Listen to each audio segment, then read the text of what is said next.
Welcome to the Westwood Old Time Radio podcast. I'm your host, Todd Abrams, and as always, I'm delighted to bring you another Old Time Radio episode.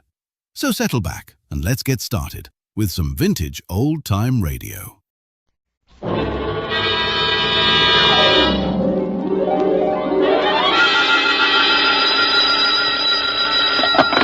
Sam Spade Detective Agency. Ahoy! It's me. Just came ashore. From what? A boat? A ship, Effie, a ship. Anything over 400 gross tons is a ship. Anybody knows that. Well, may I inquire what was your port of call? Calcutta. My, that was a quick trip. Well, Effie, I'll tell you, I got so homesick for you I couldn't stand it, so I assembled my gear and jumped ship. Why, Sam, how sweet. A faster, gal. I'll be right down to dictate my report.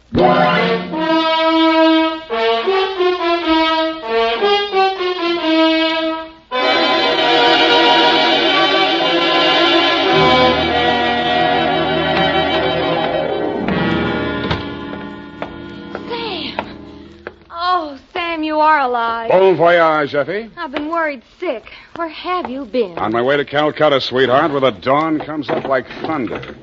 Sam, what are you talking about? Calcutta? And the flying fishes play. Ready, Effie? Sam, why did you want to go to Calcutta, of all places? I didn't, Effie. I hate Calcutta. I was Shanghai.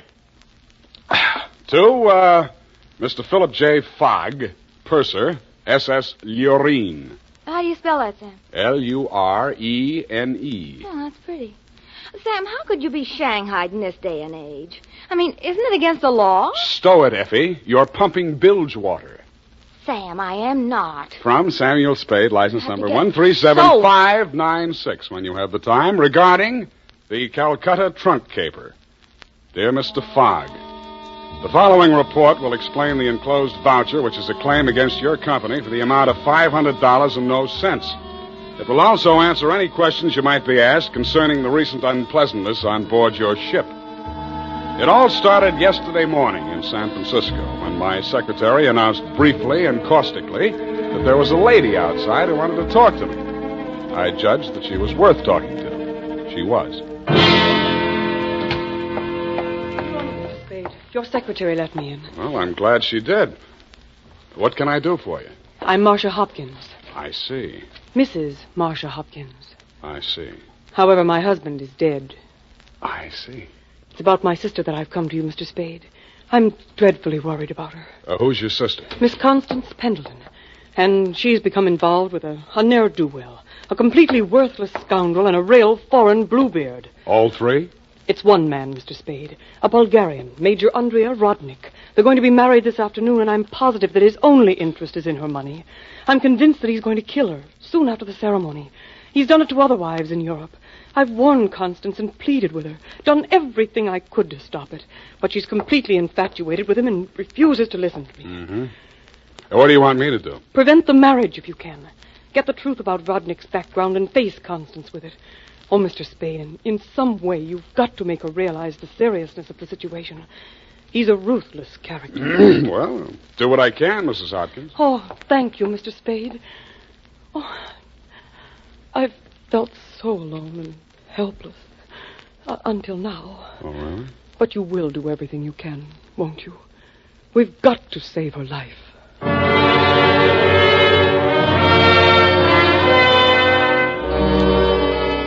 She daubed at her eyes with a stamp-sized handkerchief, patted the red gold hair at her temples nervously, smiled at me bravely, and swayed out. By telephone, I learned that the Vrodnik-Pendleton marriage license had been issued 4 days before, and that on the same day, Constance Pendleton had withdrawn a savings account to the tune of $45,000. I'd always wanted to, so I did it. I called at the Bulgarian consulate. What can I do on you? What do you know about Major Andrea Vrodnik? Ha! Andrea Vrodnik! On him we have hate, great sadness, with shame for the ground that walked under him. Oh? Ha! Andrea Vrodnik! Why is he so popular? On the devil he is driven without horns. 6 women he has killed. 6 times he has insulted the police of Europe by refusing to confess. We have proof of the murders, but never can we prove the proof on him. Yeah, sometimes it goes that way. Ha! Never do we find the bodies of the 6 women. Only their money in the name of Andrei Rodnik. My pardon. Well, think nothing of it. You're just upset on you. You're interested on him. Why? You go to Europe? No, Rodnik comes here. Here on San Francisco. He marries again. So I'm told. Oh, by all the means, you must prevent it. Go to him, brave man. You do the world a service. Make violence on him. Even do you hang for it. Your name will live.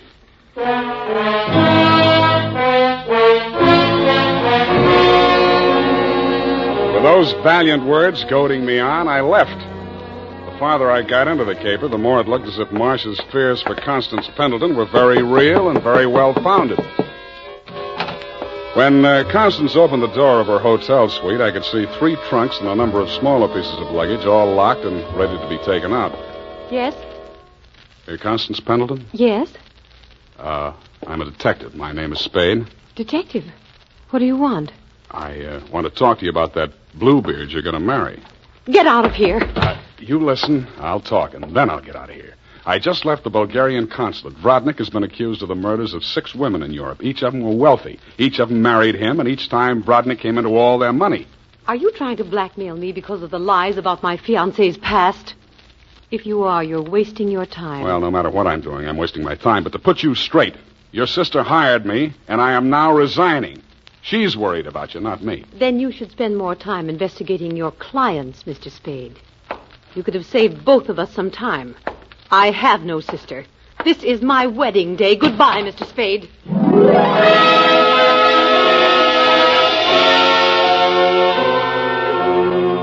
As I left the room, I maintained the stern facial expression I reserved for moments of great shock. But once outside the door, I allowed myself to be carried on the wave of rage and embarrassment for just a minute, and I kicked over 2 potted palms. As I limped down the corridor, I was overtaken by none other than Marcia Hopkins. Did you see her? Let's talk about you first. Did you stop the marriage? Why did you really want that marriage stopped? But I told you. You told me you were her sister. Oh. She said she didn't have any sister. All right, Sam, I did lie to you about that. But I'll tell you who I really am. I don't want to know who you are. I don't ever want to know. All I want from you is my honestly earned fee and a brief but permanent goodbye. Oh, no, Sam, please, listen to me. We've got to save that girl. I have $500. That's all I have. Would it be enough? What's your real name? Marshal Rodnik. Yes, he's my husband. I've been married to him for 10 years. We've traveled all over Europe, and I never knew where the money was coming from. He left me at times for 2 weeks or a month, and then when he'd come back, there'd be more money. I just realized that that's when he must have been killing those poor women. And I know that's what he's going to do this time. I just can't stand it. You've got to protect her. That should be easy. We'll let him get married and meet him at the door with a bigamy warrant. Then you will see me through this. I might. Oh. In my bag, there's $500. Take it. If we can't stop the marriage, then don't let him out of your sight. Not even for a minute. He's a beast, Sam. A beast.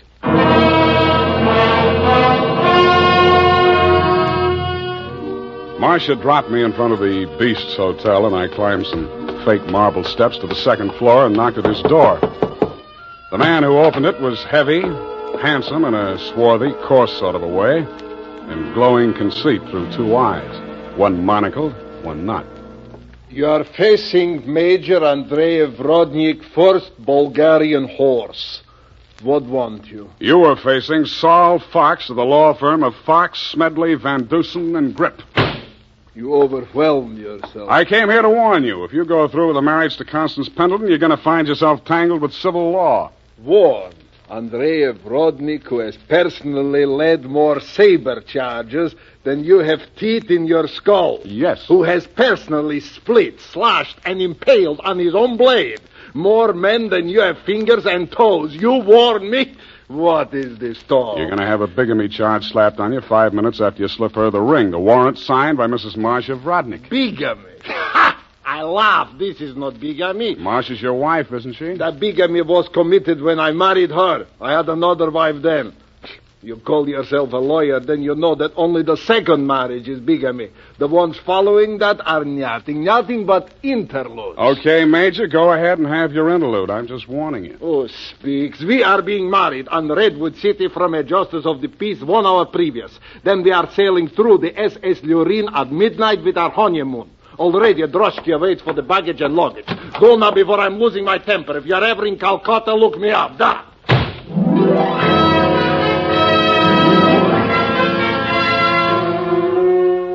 I could see the direct approach was getting me nowhere, so I decided to proceed by stealth.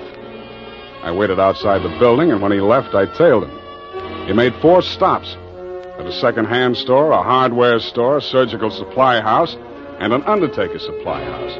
At these places, he purchased the following items: an oversized steamer trunk, black with brass fittings, a large ball of rope twine, 2 large lead sash weights, a set of surgical instruments, and at the 4th and final stop, the undertaking supply, he bought 2 items: a 20-foot length of rubber tubing and a pump.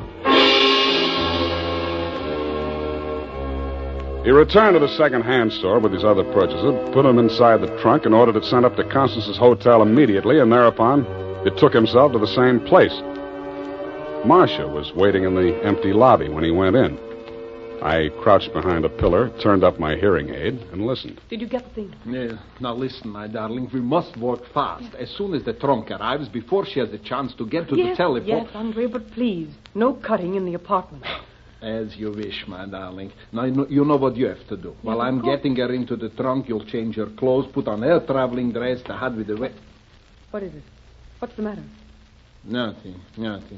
Come, we must make haste.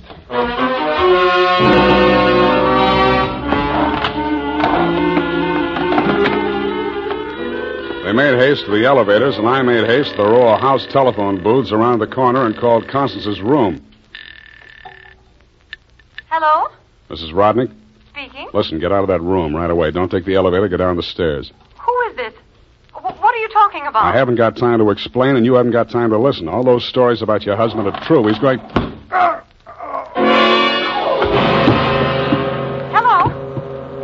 Hello? Are you still on the line? My hand clawed out to the door handle, but I couldn't reach it. I felt as if the walls were closing in around me, and just before it got dark, I had the crazy notion that I was inside Brodnick's big black trunk with the brass fittings. I could still hear Constance's voice way off in the distance, somewhere in the direction of Calcutta. I tried to shout to her, to warn her, and then the lid closed over me.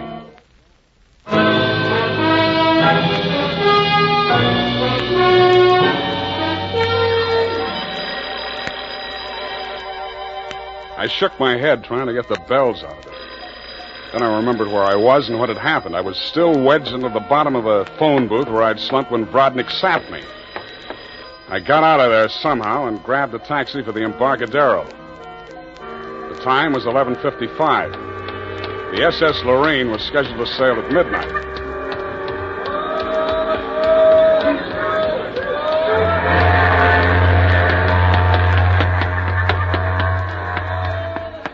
I was no sooner across it than they hauled up the gangplank and the ship started moving out of the berth. I didn't know where she was bound for, and I didn't much care. I checked the passenger list and found that Major and Mrs. Andreev Brodnick were in stateroom 12, A deck. 1 minute later, I was hammering on the door of stateroom 12. The woman in Brodnick's stateroom was Constance, and she was not in a trunk. I thought I told you to stop interfering in our affairs. Yeah, your husband told me to, but I didn't like the way he did it. Get out from here, get out! I see you got your trunk in here where it's handy. Doesn't it make the stateroom kind of crowded? Why don't you give up, Mr. Spade? 2 times already, you are twice a fool. Marcia has no money to pay you, neither have I, even if she had the case. And believe me, she has not. Oh, why do you even bother talking to him, Andre? Mr. Spade, will you go now, or will I have to call the steward and make a complaint against you? I went. I still thought Marcia Hopkins was somewhere on that ship. I still didn't like the look of that trunk. I found the purser's office and went in. You looked at me as if you thought I was a stowaway, Mr. Fogg, and you were right. I'll have to make arrangements for you to ride back with a pilot, Mr. Spade. You realize, of course, that you're subject to a fine. Look, I don't want to do anything illegal. You know, it was just an impulsive thing. Couldn't I book a passage? Oh, there's the matter of your passport. We could arrange your visa and so on in St. Pedro. We'll put in there in the morning. Well, that's good enough. How much is the fare? Oh, let me see. That's $483.87, exclusive of tax. Oh, hey, now, wait, I wasn't thinking of taking quite such an extensive voyage, you know. I just wanted to get a little sea air and... how much to Pedro? I'm afraid you don't understand, Mr. Spade. This is not a coastwise steamer. Our first official port of call is Calcutta. Yeah, I know, but... Calcutta? That's in India. Well, don't you have something a little less expensive, like steerage or... There is only one stateroom available, number 14A deck. Take it or leave it. Okay, Calcutta.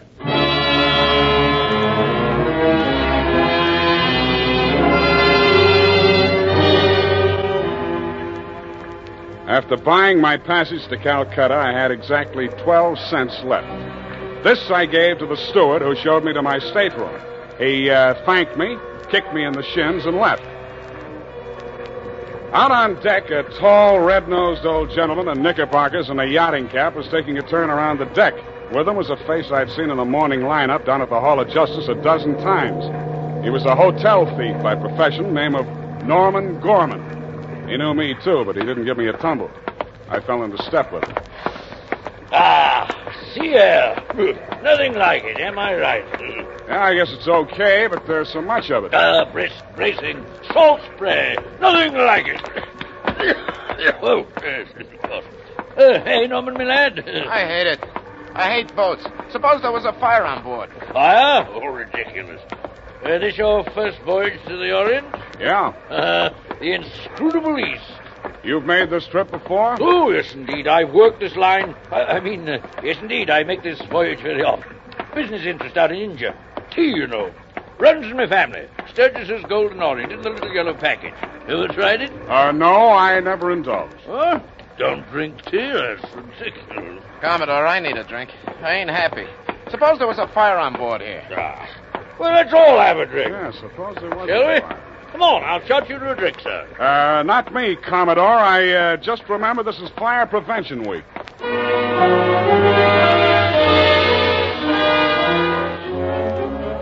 The nearest fire alarm to Brodnick's stateroom was on the companionway leading to the A-deck corridor. It was a glass-enclosed box with a small hammer hanging on a chain. I broke the glass and turned the key. In 3 seconds flat, the entire population of A-deck were shoving each other up the companionway, grabbing for life preservers as they went. The steward hammered on the door of stateroom 12, opened it, shouted inside, and Brodnick and Constance reluctantly came out. I ducked inside, grabbed the handle of the trunk, and started dragging it. When I got it into my stateroom, I broke the lock and lifted the lid. It was Marcia, all right. There was just time to see that before the stateroom door flew open and the ship's officer stuck his head in. I didn't move with you. Didn't you hear the alarm? Why, no, I didn't. What's wrong? Never mind that. Here, take this life preserver. Get going now. Okay, Come okay, on. don't touch me. It makes me nervous.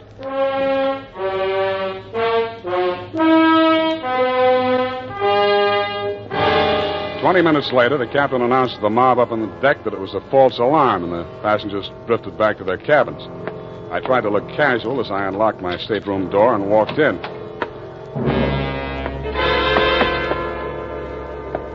Then I stopped trying. The trunk was still there, but the lid was standing open, and it was empty. I went down to B deck and found the cabin occupied by Norm and the Commodore. That door was locked, so I kicked it in.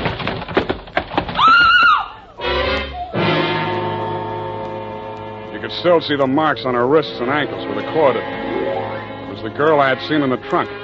It was Marcia Hopkins, and she was very much alive. Oh, I'm sorry. I thought it was... Oh, what am I going to do? What am I going to do? You've got to help me, Sam. Why should I help you? He's crazy. They're both crazy. It all depends on who's in the trunk, doesn't it, Marcia? When it was Constance, you didn't think he was so crazy. Oh, don't you understand? I had to pretend that I'd help him. He was going to kill her right there in the hotel room. I told him it was too dangerous. If anybody looked in the trunk, it would be safer if she was in there alive. So he finally agreed and said he'd wait until we got out to sea to kill her. And then he was Yeah, I going know to... about that. Oh, the idea was so awful. I couldn't stand it. I started to scream, and then he stuffed the gag in my mouth and tied me up. He must have used chloroform or something, because the next thing I knew, I was in the trunk. And that little dark man was leaning over me. He and that old man with the knickers. They brought me here. So they pulled a switch on you. You were the fall gal all along. Oh, you've got to believe me. It was the only way I could save her life. You're the only one I can turn to, Sam. That little thief and the old man, they'd deliver me dead if there was an extra $25 in it. Oh, say you'll help me, Sam. Please say it. Well, when you ask me like that, what else can I say? Oh, you do believe me, darling. You do believe me. Come on, let's get out of here. I'm sorry, Mr. Spade. Please step back inside. I promised my associate, Mr. Gorman, that I would not allow this young lady to risk her life by leaving this cabin. You're getting into this caper at the wrong end, Commodore. It's wound up. They've bungled it. It's no good anymore. You may be right. But you understand my position, sir. I can't take any chances.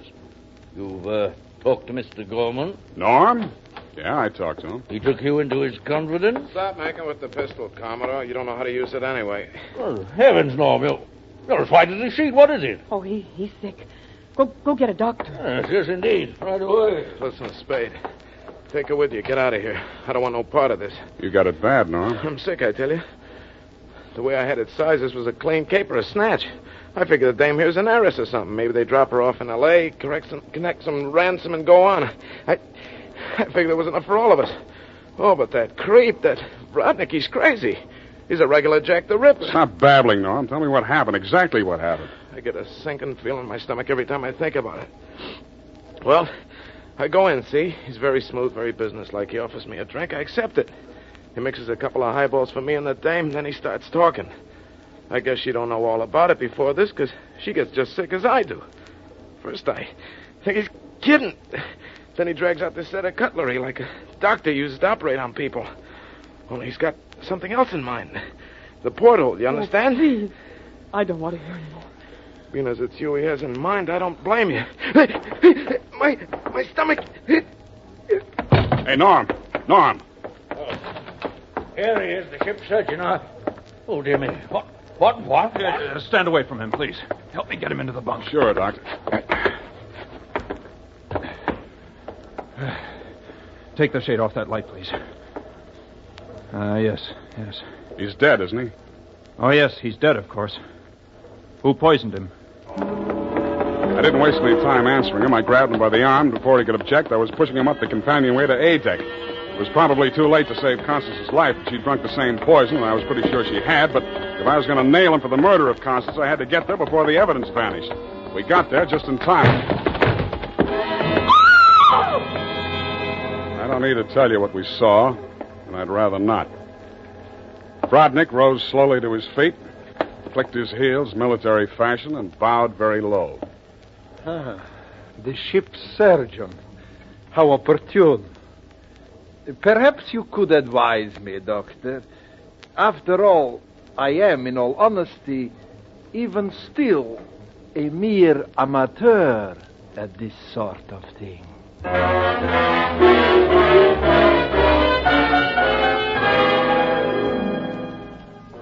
After Rodnick had been taken into custody, we took another turn around the deck. It was daylight, and the ship was lying to off San Pedro. This time, the fresh air really felt good, and so did Marcia. It's all over, Sam.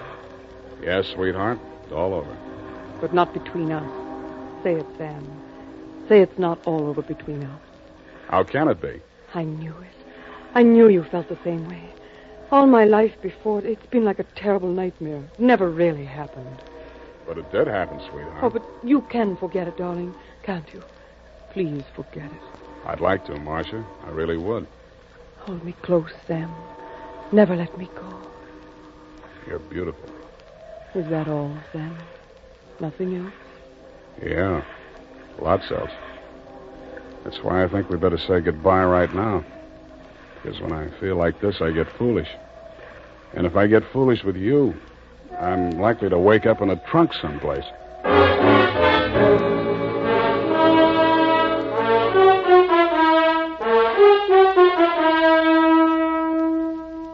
And that, Mr. Fogg, is the true account of the Calcutta Trunk Caper. It was My voyage was interrupted through no fault of my own. I trust you will advise your company to refund my passage minus the one-way trip to San Pedro. Period. End of report.